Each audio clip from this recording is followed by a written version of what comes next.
Ayan guys, after ng haba-habang preparation dito sa setup nating ating camera, napag-decision ako i-video ito just para magbigyan ng inspiration yung iba kung ano ba ang mas magandang treatment sa mga ganitong klaseng marireceive na sa sulat. So may isa akong camera at papabasa ko sa inyo kung ano man yan. Ayan, pangalan yan. I-blur ko na lang, but naka-blur pala yung ibang details, of course, kasi address niya. Pero ito ay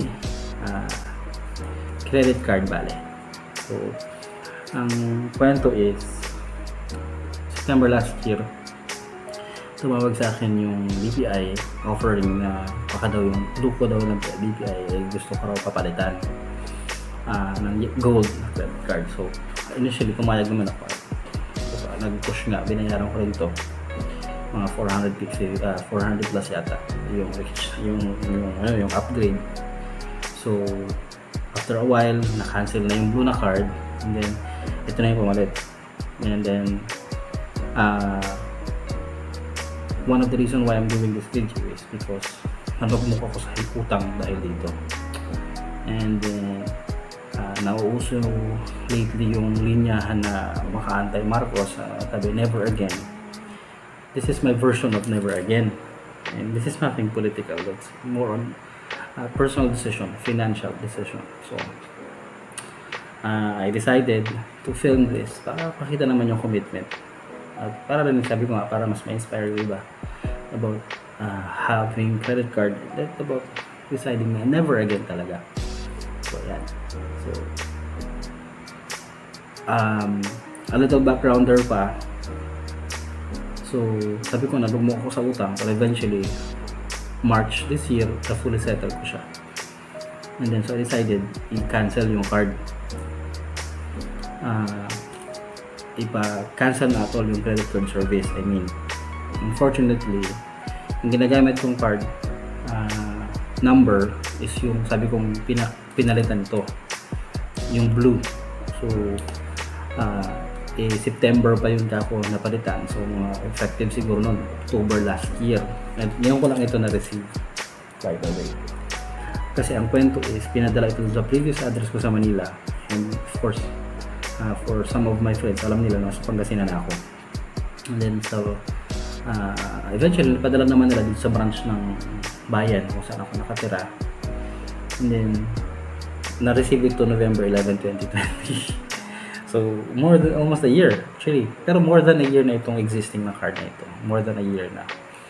And then after ko mag-decide niya na cancel na, hindi ko pa rin ito na-receive. Today ko lang ito na-receive. That today is October 15 pa alas 8, mag-alas 12 na ng gabi. So, pero technically October 15 pa rin. So kulang 11 months ito na hindi ko wala sa possession ko. Nung pinag-receive kasi nila ito doon sa previous address ko, sabi ko mali yung address na na-capture sa akin o nakuha sa akin, kasi gusto ko ipapa-deliver na dito sa Pangasinan dapat. Ngayon sa Pangasinan ako kasi base na yun. And then ito ka while pa rin, pero eventually ipadala ka dito sa bayan namin. Kaya lang, pupunta na ako din sa bayan, naka-dalawa, tatlong times ako pupunta. Pagkakaba-haba naman ng pila, hindi ko naman matimingan na pumasok talaga. So what I'm going to do is I'm going to do a very drastic thing, very dramatic sa card na ito. Kasi sabi ko nga, I want to inspire people never again. Ang sarap po ng feeling na walang utang, I swear. Ang sarap po ng feeling na hindi mo aalalahanin paano ka mag-allocate ng pang-araw-araw mo expenses, whether considering na meron kang monthly installment.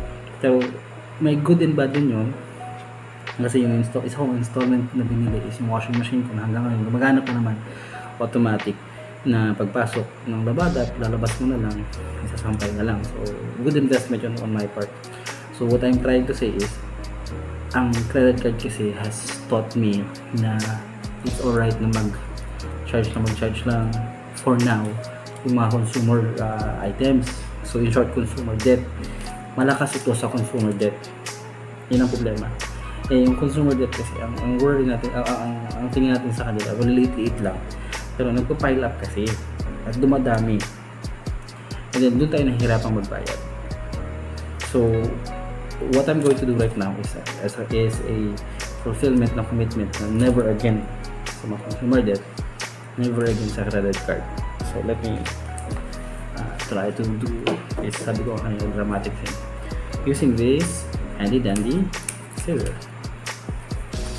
And kilala niyo yung bangko na yan, of course. Dito ako lumipitin para mas maganda tingnan. Tingnan natin kung makuha ko ba, mahihila ko ba. Stapler kasi dito. Tingnan ko ha. So habang kasi na-realize ko, hindi ako makakaahon sa hira. Napaka difficult ng decision making, lalo sa mga kabuhayan, lalo sa mga plano mo sa buhay nga, kung ano ang mas ipa-prioritize mo. Gusto mo bang masira yung credit mo, o gusto mo bang magutuman, o gusto mo rin bang magpundar ng mga bagay na alam mo may pakinabang habang buhay. So having credit card debt diminishes yung option na yun. Adds up yung sa mga iisipin, sa mga suliranin mo sa buhay. So yun yung isang lesson din na natutunan ko. So what we're going to do, sabi ko nga kanina pala, nagpa-cancel ako na nito at ang ginagamit kong card is yung previous card, kaya hindi mag-go. So using this, tingnan natin niya, baka nagbago na rin yung credit limit ko. So may obligatory terms and conditions, disclosure sila kung magagaya nito. Well, this is you're supposed to expect yung mga ito kasi you're entering a contract with them siyempre hindi na natin babasahin ito. Sinasabi kasi sila kung babasahin pa natin ito, wala nga kayang share dyan. So basahin natin. Aha, ayun, nandun na yung card number, every night of the month, blah blah blah. Total credit limit. Pakita ko lang saglit pero i-blur ko rin yung ganda-ganda naman talaga. Ganda-ganda. Nakaka-entice gumastos.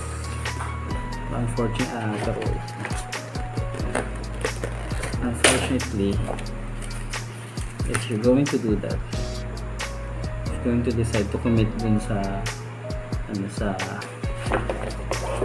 difficult decision na yan, okay, good luck sa'yo. So yan, gagamitin ko pa rin itong credit card number, yung card number na to, kasi yan yung pang cancel natin para officially ma-cancel. Tandalin ko ito, hindi na natin i-activate niya. So para mas maging legit na yung cancellation, after ng video na ito, mag-email ako sa BPI. Actually, bubuhayin ko yung dati kong request for cancellation using this number na, this card number, kasi ito na yung active. So here goes nothing. So makikita nyo, so makikita sa dalawang camera. So anyway, kita naman dito. Okay, bye credit card. That feels good. That felt good actually. That felt really good. Ito pa. Gusto ko pa. Yan. No to credit card debt. So iningatan ko, huwag nyo makita of course yung ano. Ito pa na may pin. Ayun nga, nakita nyo ba? I-blur ko na lang din. Ito credit card debt. Yan. So, nakita niyo, gutay-gutay na. I'm reliving my commitment na never again. Kasi, hindi ko nga, ang sarap ng feeling walang utang. And then, mas, ang decision making mo ay mas klaro enough na wala nang karagdagang ipa-prioritize. Big gusto ka na lang mag-prioritize na sa mga bagay na nagmamatter sa'yo.